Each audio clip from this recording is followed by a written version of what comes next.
बड़ी खबर पश्चिम बंगाल के संदेशखाली से जुड़ी, जहां ईडी की टीम पर हुए हमले को लेकर के पश्चिम बंगाल पुलिस के कई अधिकारी अब सीबीआई के रडार पर हैं। सूत्रों की माने तो शाहजहां शेख को ईडी के अधिकारियों के आने की जानकारी पहले ही मिल चुकी थी और इसे लेकर के सीबीआई लगातार आरोपी शाहजहां शेख से पूछताछ भी कर रही है। वहीं सीबीआई पश्चिम बंगाल पुलिस के कई अधिकारियों को पूछताछ के लिए अब बुला भी सकती है।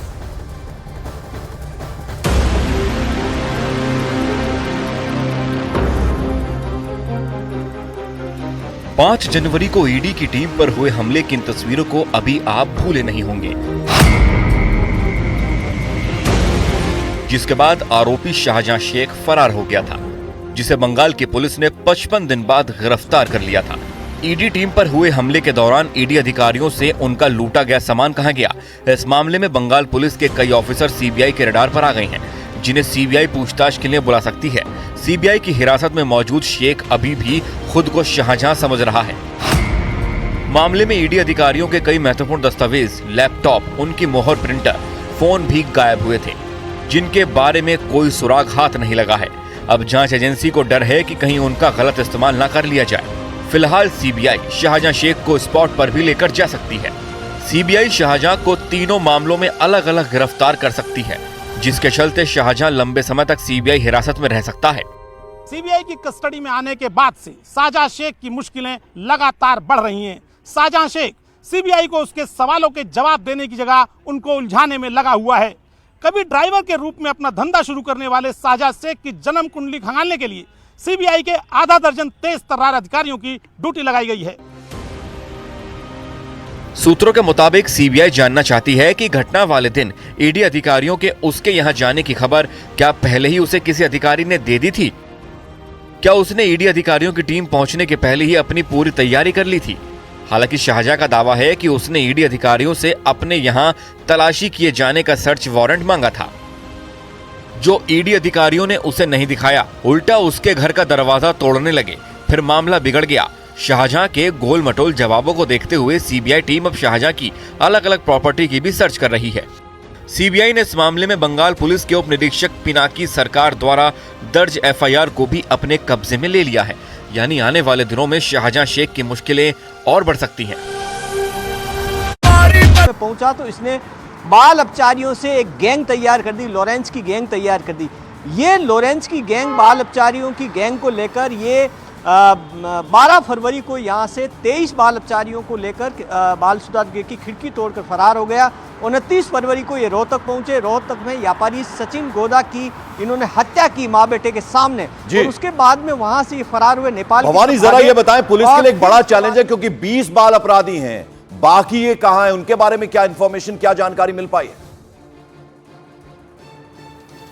देखिए 23 भागे थे, 23 में से जो 10 हैं वो पकड़ लिए गए हैं, लेकिन उसके बाद में फिर बाल अपचारी भाग गए जो 2 दिन पहले भागे थे, उनमें से भी 10 पकड़े गए। तो ये जयपुर से बाल सुधार गृह में जो लॉरेंस गैंग घुसी हुई है वो लगातार बाल अपचारियों को भगवा रही है, इनको ट्रेनिंग दी जा रही है, इनको शार्प शूटर बनाया जा रहा है और फिर इसका यूज किया जा रहा है। उसके पीछे मकसद लॉरेंस गैंग का ये है कि क्योंकि बाल अपचारियों को सजा कम होती है और इनका छूटना वापस आसान होता है। बिल्कुल, तो हमारे सहयोगी भवानी सिंह बता रहे हैं कि किस तरह से बाल सुधार गृह को निशाने पर लिया जा रहा है। लॉरेंस बिश्नोई गैंग वहां पर जो बाल अपराधी हैं उनका इस्तेमाल अपराधों में कर रहा है। 23 बाल अपराधी वहां से फरार हुए थे और उनमें से एक को अभी पुलिस ने अपनी गिरफ्त में ले लिया है। तो बड़ा खुलासा हुआ है इस वक्त लॉरेंस बिश्नोई गैंग से जुड़ा।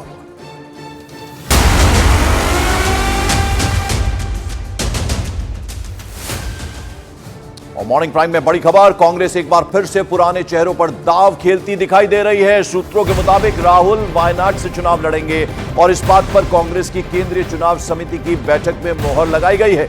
इतना ही नहीं, कांग्रेस सभी जो मौजूदा एमपीज हैं, मौजूदा सांसद हैं, उनको टिकट दे सकती है। हालांकि दिल्ली की सीटों पर अभी तक कोई फैसला नहीं हो पाया है। कांग्रेस नेता केसी वेणुगोपाल ने बताया कि केरल, कर्नाटक, तेलंगाना, छत्तीसगढ़, दिल्ली और लक्षद्वीप की सीटें लगभग फाइनल हो गई हैं, जिनका औपचारिक ऐलान जल्दी ही होगा। तो वहीं कांग्रेस नेता दीपक बाबरिया ने कहा कि 11 मार्च को एक बार फिर से केंद्रीय चुनाव समिति की बैठक होनी है। राहुल गांधी वायनाड से चुनाव लड़ सकते हैं एक बार फिर से, इस तरह की खबरें हैं।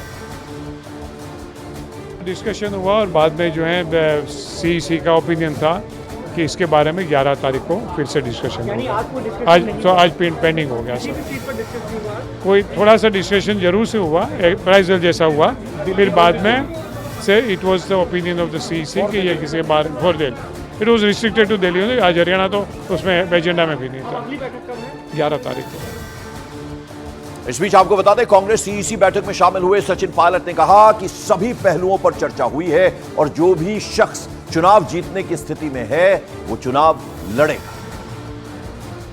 चुनाव जीतने की स्थिति में है, उसको पार्टी आदेशित करेगी, वो चुनाव लड़ेगा। अंतिम निर्णय सीईसी लेगी और मुझे लगता है बहुत जल्द इस पर स्पष्ट एक वक्तव्य सीईसी का भी आएगा। पूरे जिन जिन स्टेट्स का डिस्कशन था सभी सीट्स पर डिस्कशन हुआ है और मंथन किया गया है। जैसा मैंने कहा, एक अच्छा सार्थक पॉजिटिव एटमॉस्फेयर में डिस्कशन हुआ और सब पहलुओं पर हमने अपना ध्यान केंद्रित किया। खरगे साहब, आदरणीय सोनिया गांधी जी, सभी सीईसी के मेंबर्स, हम सब लोगों ने एक लंबी चर्चा करी है। जैसे ही निर्णय को लेगी एआईसीसी आपको सूचित कर दिया जाएगा। अरुण सिंह मेरे सहयोगी इस वक्त हमारे साथ जुड़ रहे हैं। अरुण, कल सीईसी की बैठक हुई कांग्रेस की और लंबी बैठक चली, अब 11 तारीख को फिर बैठक होनी है। क्या कुछ सरप्राइजेस हो सकते हैं? हालांकि अभी लिस्ट आनी है, क्या 11 तारीख को उम्मीद की जाए? और राहुल गांधी वायनाड से एक बार फिर चुनाव लड़ेंगे, इस तरह की खबरें आ रही हैं। देखिए, राहुल गांधी का नाम केंद्रीय चुनाव समिति से क्लियर हो गया है। वो वायनाड से चुनाव लड़ेंगे, सिटिंग एमपी भी हैं तो वहां से चुनाव लड़ेंगे। अमेठी से वो चुनाव लड़ेंगे कि नहीं लड़ेंगे, इस बाबत अभी तस्वीर साफ नहीं है, क्योंकि यह फैसला खुद राहुल गांधी को करना है, केंद्रीय चुनाव समिति को नहीं करना है। और उत्तर प्रदेश का कल डिस्कशन हुआ भी नहीं। लगभग 10 राज्यों की 60 सीटों पर डिस्कशन हुआ, जिनमें से 40 पर नाम तय कर दिए गए हैं और हो सकता है कि आज शाम तक यह लिस्ट जारी कर दे कांग्रेस। जो बड़े नाम है उसमें तिरुवनंतपुरम से शशि थरूर हैं, राजनांदगांव से भूपेश बघेल जो छत्तीसगढ़ के मुख्यमंत्री रह चुके हैं और इस बार चुनाव में हार हो गई थी उनकी पार्टी की, वो शामिल हैं। तो उत्तर प्रदेश पर अभी डिस्कशन नहीं हुआ और इसीलिए अमेठी और रायबरेली की जो सीटें हैं वहां से क्या राहुल गांधी और प्रियंका गांधी चुनाव लड़ेंगे, इस बाबत तस्वीर साफ नहीं है। हालांकि जिला कांग्रेस की जो इकाई है वो और राज्य की इकाई है, दोनों ने संस्तुति अपनी भेजी और अमेठी रायबरेली के लोग लगातार दिल्ली में सोनिया गांधी से मिलने की कोशिश भी कर रहे हैं और वो मांग कर रहे हैं कि अमेठी से राहुल गांधी को लड़ना चाहिए और रायबरेली से प्रियंका गांधी को। जहां तक बात है पहली सूची जारी होने के लिए, एक सरप्राइज का नाम शायद कोई नहीं हो इसमें, क्योंकि जितने भी सिटिंग उनके एमपी हैं सबका टिकट लगभग तय है, सबका टिकट लगभग पक्का है, किसी का टिकट अभी तक कटने की कोई खबर नहीं है पंकज। तो इस तरह से जो पहली लिस्ट आएगी, कांग्रेस ये कोशिश कर रही थी कि 100 नामों की लिस्ट आए, लेकिन चूंकि 60 पर डिस्कशन हुआ है, 40 नाम फाइनल हो गए हैं, दिल्ली के नामों पर विचार हुआ लेकिन कोई नाम फाइनल नहीं हो पाए, इसलिए हो सकता है लिस्ट में थोड़ी देरी भी हो। तो कांग्रेस पार्टी की जो अगली बैठक है केंद्रीय चुनाव समिति की, वो 11 मार्च को होनी है पंकज। अरुण, मैं सोच रहा था कि आप प्रियंका गांधी का नाम लेंगे, जो प्रोबेबल्स की बात है, सबसे ज्यादा उत्सुकता इस बात को लेकर लगी हुई है कि रायबरेली से क्या वो चुनाव लड़ेंगे। हालांकि यूपी का भी फाइनल नहीं हुआ है, एक तो वो और दूसरा दिल्ली को लेकर भी अभी स्ट्रेटेजी फिलहाल बन रही है, वहां के नामों का भी फैसला अभी तक नहीं हुआ है, आप बता रहे। देखिए, दिल्ली में कुछ सीटें हैं जहां पर भारतीय जनता पार्टी को उम्मीदवार घोषित करने हैं और कांग्रेस पार्टी उसी का इंतजार कर रही है। संदीप दीक्षित का जो नाम है, अलका लांबा का नाम है और उदित राज का नाम है, सुरेंद्र कुमार, कई ऐसे हैं कंटेंडर जिनको अभी चाहती है पार्टी की देखे कि उधर से किसका नाम आता है। तो एक बात तो ये, दूसरी बात अगर प्रियंका गांधी की बात करिए तो जो उनके करीबी लोग हैं, जो उनके खास लोग हैं, एक सीट तेलंगाना में भी है जिस पर उनके नाम की चर्चा हो रही है और एक सीट उत्तर प्रदेश में भी है। हालांकि मैं बार बार ये कह रहा हूं कि गांधी परिवार ही ये तय करेगा कि अमेठी से राहुल गांधी लड़ेंगे कि नहीं और प्रियंका गांधी रायबरेली जाएंगी कि नहीं।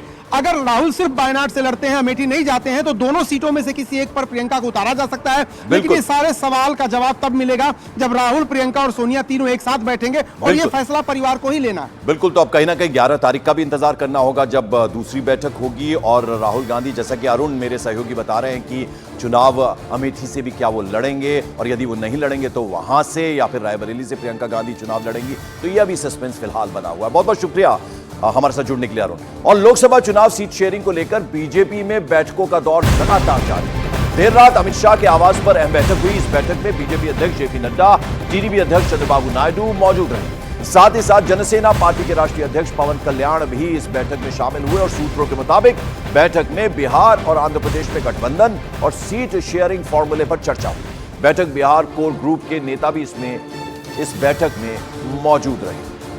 इस बैठक में जेपी नड्डा, चंद्रबाबू नायडू, टीडीपी अध्यक्ष गृह मंत्री अमित शाह के घर पर यह बैठक हुई। आंध्र प्रदेश में गठबंधन किस तरह का हुआ है उसको लेकर चर्चा हुई है इसमें।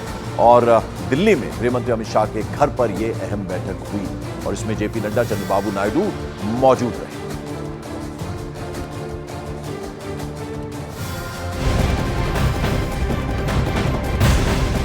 और उधर दिल्ली में एलजेपी अध्यक्ष चिराग पासवान ने जेपी नड्डा से मुलाकात की। इस बैठक में बिहार में सीट शेयरिंग को लेकर बातचीत हुई। जेपी नड्डा के आवास पर करीब आधे घंटे तक यह बैठक चली, जिसमें चिराग पासवान मौजूद थे और बिहार में किस तरह से सीट शेयरिंग होगी उसको लेकर इस बैठक में मंथन हुआ है। सीट शेयरिंग को लेकर चर्चा हुई है। चिराग पासवान मिलने पहुंचे थे जेपी नड्डा बीजेपी अध्यक्ष के घर पर। तस्वीरें हम आपको दिखा रहे हैं, ये देर रात की तस्वीरें हैं जब पहुंचे थे चिराग पासवान जेपी नड्डा से मुलाकात के लिए।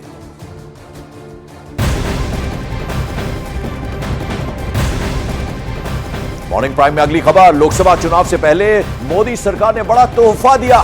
केंद्र सरकार ने पीएम उज्ज्वला योजना के तहत दी जाने वाली सब्सिडी की समय सीमा को 1 साल के लिए बढ़ा दिया। केंद्रीय मंत्री पीयूष गोयल ने बताया कि उज्ज्वला योजना के तहत दी जाने वाली 300 रुपए की सब्सिडी की समय सीमा को 31 मार्च 2025 तक जारी रखने की मंजूरी दे दी है। तो वहीं केंद्रीय कर्मचारियों के लिए 4% डीए बढ़ाया गया है। केंद्रीय मंत्री पीयूष गोयल ने कहा 49.18 लाख कर्मचारियों और 67.95 लाख पेंशन भोगियों को इससे फायदा होगा।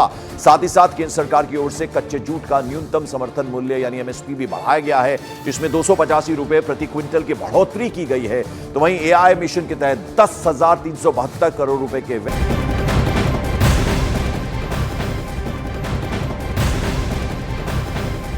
एक बड़ी खबर इस वक्त जम्मू कश्मीर से आ रही है, जहां पूर्व मुख्यमंत्री और national conference leader Omar Abdullah ने एनडी गठबंधन और लालू प्रसाद यादव पर बड़ा बयान दिया है। उमर अब्दुल्ला ने कहा है कि गठबंधन के माहौल को सही रखना सबकी जिम्मेदारी है। इसके साथ ही उन्होंने लालू प्रसाद यादव के प्रधानमंत्री के परिवार वाले बयान पर भी आपत्ति जाहिर की है।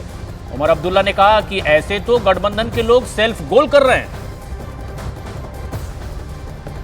ऐसे जो हैं, जो हम मतलब या तो हम सेल्फ गोल करते हैं या गोल के आगे से हम गोलकीपर को हटा के मोदी साहब से कहते हैं ना लाओ कर लो स्कोर। अब परिवार पे हमने खुल्लम खुल्ला उनको गोल दे दिया और उन्होंने मौके का इस्तेमाल किया और बड़े तरीके से किया। कहा कि मोदी उनका है जिनका कोई नहीं, और हमारे पास इसका जवाब ही नहीं है। तो मैं तो अपने वो मुझसे हालांकि सियासी तौर और उम्र के लिहाज से बहुत सीनियर हैं, लेकिन मुझे थोड़ा बहुत जो तजुर्बा है वो यही है कि हमें इस तरह की सियासत जो है वो छोड़ के हमें लोगों के मुद्दों की सियासत करनी चाहिए। ये चौकीदार, ये अदानी अंबानी, ये राफेल, ये परिवार, ये चलता नहीं है।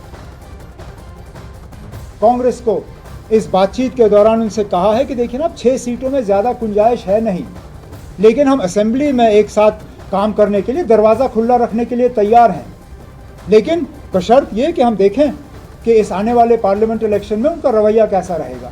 इतना ही। एआई मिशन प्रधानमंत्री मोदी के नेतृत्व में मंत्रिमंडल की बैठक में मंजूर कर दिया गया है। तो एक बड़ा तोहफा केंद्र सरकार की तरफ से, मोदी सरकार की तरफ से दिया गया है।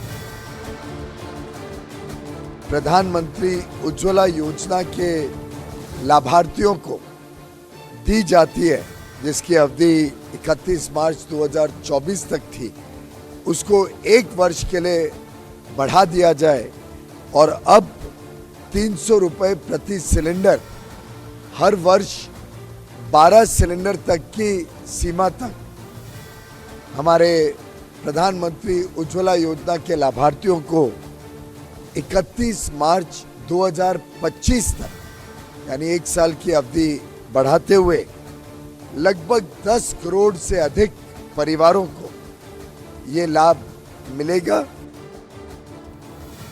मंत्रिमंडल ने केंद्र सरकार के कर्मचारियों को जो डीएनएस अलाउंस मिलता है और जो पेंशनर्स हैं जिनको डीएनएस